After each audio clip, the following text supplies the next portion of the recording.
Welcome to Fan-Fueled Fiction. I've got a great video today on a viewer-requested topic. Let's get into it. On my video discussing the different droids used by the CIS during the Clone Wars, I received a comment asking if I'd ever cover all the different types of clone troopers. Well, here it is. During the events of Attack of the Clones, it quickly became apparent that the rather small number of Jedi were not going to be enough to combat the insanely vast droid armies of the Confederacy of Independent Systems. And as such, they decided to use the already created clone army that had been mysteriously ordered by Jedi Master Sifo Dyas. The army was cloned by the Kaminoans, a race of bipedal sentients from the aquatic world of Kamino, and they used the bounty hunter Jango Fett as the template. Jango was hired to be the clone template by Darth Tyrannus, also known as Count Dooku, with the sinister purpose of placing soldiers that the Sith could control all through the Republic, and, more importantly, around the Jedi in great numbers, so that when the time was right, the Jedi would be surprised and overwhelmed as their soldiers turned on them. Jango Fett was, of course, one of the most gifted bounty hunters of his era, even able to hold his own against Jedi, and his price for accepting the role of the clone template was a substantial sum of money, 20 million credits, and a single unaltered clone as his son, the ever-popular Boba Fett, whom Jango taught everything he knew, pushing Boba to become an even greater warrior than Jango was. Clone troopers were put through an accelerated training program and were genetically engineered to age twice as fast as their template, meaning that they could reach adulthood, and thus combat readiness, in half the time. The cloners and trainers on Kamino assigned alphanumerical designations to the clones to eliminate any kind of individuality.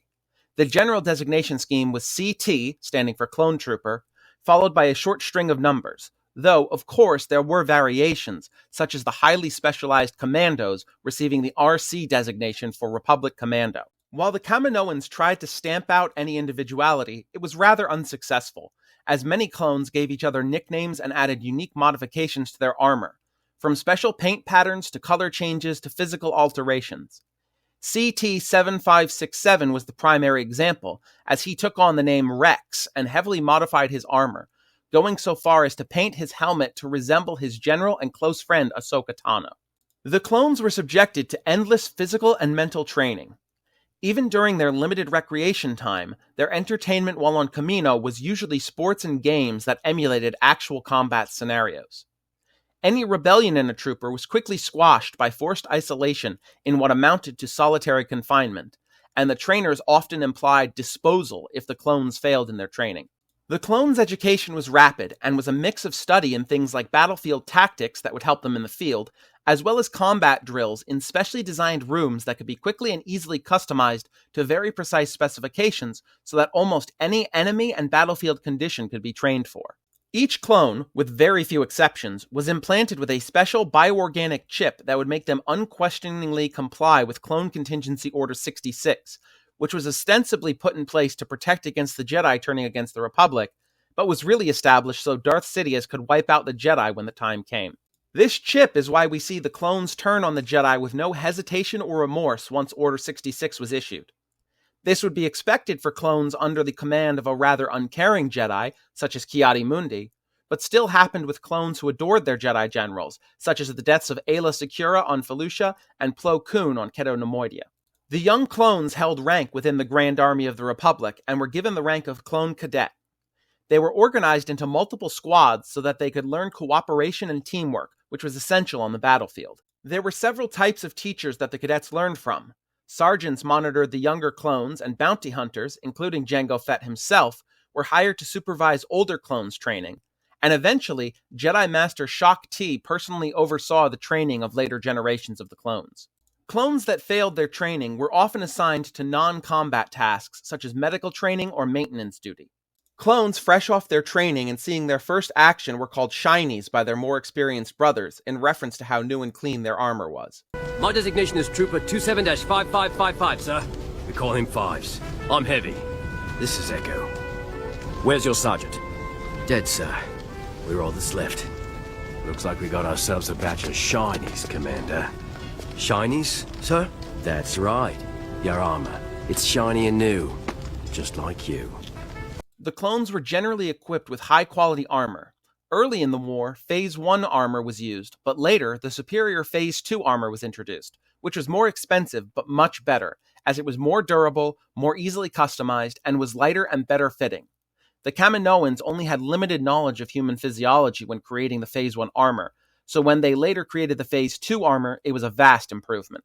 The basic clone trooper was generally armed with the DC-15A blaster rifle and a blaster pistol for backup, as well as several types of grenades, most notably electromagnetic pulse grenades for shorting out droids and thermal detonators. Of course, there were many variants of the standard clone trooper, all designed to fill niche roles. Advanced Recon Commandos, or simply ARC Troopers, were elite soldiers that proved their skill and were rewarded with further training to make them even more deadly. They were given special ARC Trooper armor designed for lasting staying power in the field, stronger armor plates, a durable pauldron to mark their status, and a breath mask built into the helmet for dealing with air-based toxins. They used all manner of weapons, but many ARC Troopers used twin DC-17 blaster pistols, DC-15A blaster rifles, DC-15X sniper rifles, and occasionally reciprocating quad blaster cannons. They also carried other useful tools, such as ascension cables, basically grappling hooks fired from a specialized add-on for the DC-15A. BARC Troopers, or Biker Advanced Recon Commandos, were simply ARC Troopers that were specially trained to use speeder bikes, and they wore slightly different armor, designed to be more sleek and aerodynamic for less wind resistance when riding at high speeds. Advanced Recon Force Scout Troopers, or ARF Troopers, were issued lighter armor to improve speed and stealth, and often rode all-terrain reconnaissance transports. They wielded RPC-2 rocket launchers and DC-15A rifles. They were given superior training and survival skills compared to other clones, and they carried backpacks with a variety of items useful in the field, such as survival rations, beacons so they could be picked up if a mission went wrong, called CSEL, Combat Survivor Evader Locators, and explosives, but they also sometimes carried rope, macro binoculars, an ice pick, and basic first aid gear. Some were given jetpacks and/or flamethrowers, and the armor was generally customized, both in style and in color, for the environment of the planet they were on. Clone artillery troopers had specialized training to use long-ranged explosive weapons, such as the Model 201 mortar system. The only major difference in their armor was a more advanced visor to help with aiming at long range. Clone cold assault troopers were a division of the Grand Army of the Republic that specialized in extremely cold environments and had modified armor and equipment designed to withstand low temperatures. Clone engineers had specialized training in repairing and maintaining the Grand Army of the Republic's equipment and vehicles. They generally carried fusion cutters and other repair equipment so they could work in the field. They also frequently carried detonation packs for demolition or sabotage, as well as blaster shotguns or blaster pistols in case they encountered enemies. Clone flame troopers wore fiery orange flame-resistant armor and carried BT X-42 heavy flame projectors, basically hip-fired flamethrowers. They were used for clearing foliage as well as in smaller areas where several troopers could cover an entire enemy force with overlapping walls of flame. They were most notably used during the Second Battle of Geonosis, where the flamethrowers were extremely effective against the Geonosians' chitinous bodies and their vast nests. The early Mark I armor had a major flaw. The respirator did not have sufficient filtration, which was very dangerous when using weapons that created a lot of smoke and ash, but this issue was fixed in the Mark II hotspot armor. Clone gunners were specially trained on vehicle-mounted weaponry such as the beam cannons on the LAAT gunship, as well as heavy artillery and starship armaments. They wore slightly modified armor which distinguished them from their brothers.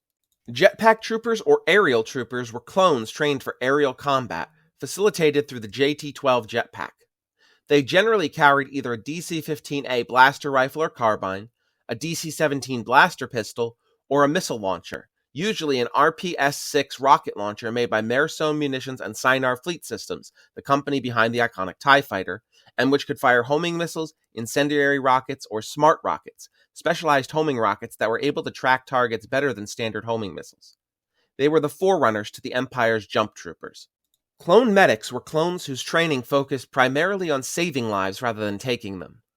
They carried medical packs for patching up fellow clones on the battlefield, containing such tools as vibroscalpels, laser scalpels, and laser cauterizers, as well as bandages and products that used the healing chemical Bacta, and they were often accompanied by FX3 medical droids to aid in diagnosis and treatment. While they were primarily intended as medical personnel, they carried DC-15S blaster rifles. Clone scout troopers had special training for reconnaissance roles, as well as lighter armor that allowed for faster, easier movement. They were used to great effect on Kashyyyk during the final days of the Clone Wars. Clone scuba troopers, or clone dive troopers, were given special equipment and training for combat in aquatic environments, such as the Battle of Mon Cala. The armor was a little bulkier and was much more suited to easy underwater movement, such as extended foot plates resembling flippers, which could easily be removed if necessary, 6 propulsion jets, and a scuba kit built into their backpack so they could function underwater for prolonged periods, as it fed oxygen into the helmets. They were also equipped with DC-12U beam rifles, which also had underslung flashlights for better visibility in the deep. Shadow Troopers were clones with special training in stealth, recon, and solo operation without backup behind enemy lines. Their armor was a marvel of engineering, despite appearing as little more than slightly modified clone armor with black and white patterns. It had the ability to holographically project altered appearances over the wearer, letting them appear as other people. It could mask biosigns and thermal scans, and could even disguise the wearer as something other than human. The plates could also be programmed to alter the way the wearer walked, allowing them to avoid the somewhat recognizable clone gait. A jaw switch could be activated in a pinch, which would release the magnetic seals in the armor to unlock it for full mobility in case the wearer was discovered. Shadow Trooper armor also had omnidirectional jammers, which aided in hiding from scans and even helped them hide in the shadows. They carried DC-19 stealth carbines, which were blaster carbines with sound suppressors so the weapon could be fired almost silently, and they could even fire blaster bolts invisible to the regular visible spectrum, which was favored by Shadow Trooper snipers. The special gas for the invisible bolts had several drawbacks, however. It was incredibly expensive, could only supply 10 shots before reloading, and the DC-19 had to cool down to prevent damage to the weapon's dampeners. Shadow Troopers also carried vibro daggers for use in close quarters. Clone Assassins, one of my personal favorite clone variants, were a specialized class of clone that was specifically commissioned from the Kaminoan cloners. They were trained in close-range tactics specifically to eliminate Jedi, and utilized the martial art Teräs Käsi, and through training and duels with Jedi Padawans, they developed enhanced reflexes and speed, as well as a gift for anticipating strikes and even the ability to resist Jedi mind tricks. They were able to move so fast that they appeared as a blur to those around them, effortlessly dodging out of the way of attacks. Clone Assassins were equipped with a slightly modified version of the standard Phase 2 Clone Trooper armor, which gave them a free range of motion. They had 2 vibroblades mounted on their elbows, which, when not in use, folded back and out of the way, but could easily and quickly be flipped out and locked into place to serve as potent tools of assassination. These blades extended about 18 inches past the trooper's fingertips, and were made of a lightsaber-resistant metal so they could counter a Jedi's lightsaber. The armor also had limited light-bending capabilities to help hide in the shadows. Clone shock troopers were the forerunners of the Imperial shock troopers and served to guard high-value individuals on Coruscant, such as the Supreme Chancellor, high-ranking senators, and, during the reign of the Empire, Emperor Palpatine himself. Sometimes referred to as the Coruscant Guard, they performed duties from bodyguard work to guarding the prisons of Coruscant to urban peacekeeping. They served directly under Clone Commander CC-1010 Fox. Their armor was the same clone armor, but sported distinctive red markings, and they carried weapons specialized for rapid strikes against high-value targets. Officers bore similar red markings and wore a pauldron on their left shoulder to signify their rank. The shock troopers carried the usual weaponry of the Republic military, such as the DC-15As and the DC-17 blaster pistols, though the versions they used defaulted to stun settings for capturing their targets alive. However, in the case of an emergency, they were authorized to use lethal force. From their training to maintain order against civilians or inmates, they often wielded melee weapons, such as electrostabs, shock batons, and riot shields. Clone heavy gunners wore heavier, more durable armor than other clones, and carried Z6 rotary blaster cannons for laying down incredible amounts of fire. Heavy weapons clone troopers, or more simply heavy troopers, were specialized in support roles with heavy weapons, providing infantry squads with anti-vehicle support. Maintenance duty clones were clones deemed unfit to fight on the front lines, and were instead given maintenance tasks.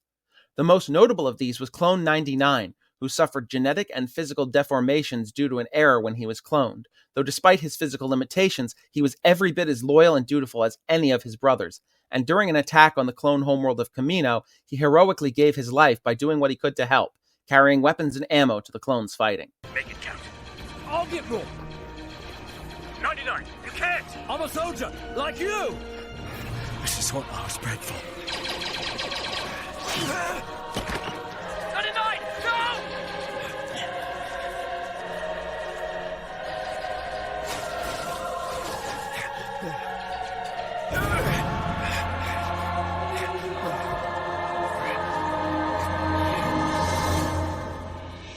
99 was quick with words of encouragement and persuaded CT-782 to rethink his decision to abandon the army. And after his death during the invasion of Kamino, he was mourned by his clone brothers and declared that he had been a true soldier. The commando squad known as the Bad Batch, comprised entirely of genetically mutated clones, was named Clone Force 99 in his honor. To quickly run through a few of the more obviously named clone trooper types, clone ordnance specialists were trained for arming and defusing bombs, clone paratroopers were used for aerial assaults, clone riot troopers were given training and gear for riot control, and clone sharpshooters were trained specifically as snipers. Clone anti-troopers were created from the last batch of Jango Fett's genetic material and were trained as jetpack troopers. They were programmed with specific loyalty to the Kaminoans by a rebel group of Kaminoan cloners with the intention of liberating Kamino from the Galactic Empire. Finally, I'd like to talk about clone commandos. Clone commandos, also known as Republic commandos, were a result of the Kaminoans experimenting with the Jango Fett genetic template and resulted in more intelligent clones that could think much more independently and thus were far more versatile in battle. Clone commandos usually operated in small squads, usually with one leader and several commandos with more specialized skills, such as Delta Squad, which had RC-1138, known as Boss, who served as the leader, RC-1140, Fixer, who specialized in hacking and straightforward soldier tactics, RC-1207, Sev, who was a master sniper, and RC-1262, Scorch, who was a demolitions expert and explosives specialist. Clone commando squads were among the most dangerous units in the galaxy. Clone commandos wore much better armor than other clones. The Katarn-class armor, which was far more expensive, had higher quality composition to protect the wearer much more effectively, and even had recharging deflector shields and Bacta injectors, allowing the commandos to fight much longer and through greater odds than the rank-and-file clones. The Katarn armor was often heavily customized by the wearer. Clone commandos carried a much more advanced weapon than standard clones. While normal clone soldiers were given the DC-15A blaster rifle, the commandos were given the much more sophisticated DC-17M interchangeable weapons system. The DC-17M was a high-powered blaster rifle that fired ion bolts, perfect for taking out droids, but could also be quickly changed to a sniper configuration or even an anti-armor configuration which launched grenades, giving commandos a much more diverse arsenal without dramatically increasing weight. The commandos also carried DC-15S sidearm blasters, which were special blaster pistols that had recharging power cells, so the weapon never truly ran out of ammunition. As RC-1207 Sev said, "The DC-15S blaster isn't my favorite weapon, but it never runs out of ammo, and that counts for something in a firefight." The commandos were also trained to handle countless other weapons they found in the field, from E-Web blaster turrets to accelerated charged particle repeater guns, ACP array guns, which were functionally shotguns, and even Geonosian beam weapons, concussion rifles, and Wookiee bowcasters and Wookiee homing rocket launchers. They also had a retractable vibroblade built into their knuckle plate for quick, close-range takedowns, and carried a number of different kinds of grenades. The clone commando squads were told by their Mandalorian trainer Kal Skirata to think of yourselves as a hand. Each of you is a finger, and without the others you're useless. Alone, a finger can't grasp or control or form a fist. You are nothing on your own, and everything together. The clone commandos were such independent thinkers that a small number simply refused to comply with Order 66, such as Ion Team, which believed that the order was invalid and did not believe that the Jedi would betray the Republic, instead opting to save the life of Jedi General Roan Shrine. Other commandos fled to the Mandalorian homeworld, going into hiding instead of serving the new Galactic Empire. Thanks for watching, and thanks to JustSpencer36 for requesting this video on the different kinds of clone troopers. I'm always happy to make videos on viewer-requested topics.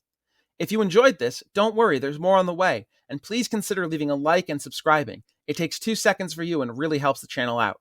See you in the next one.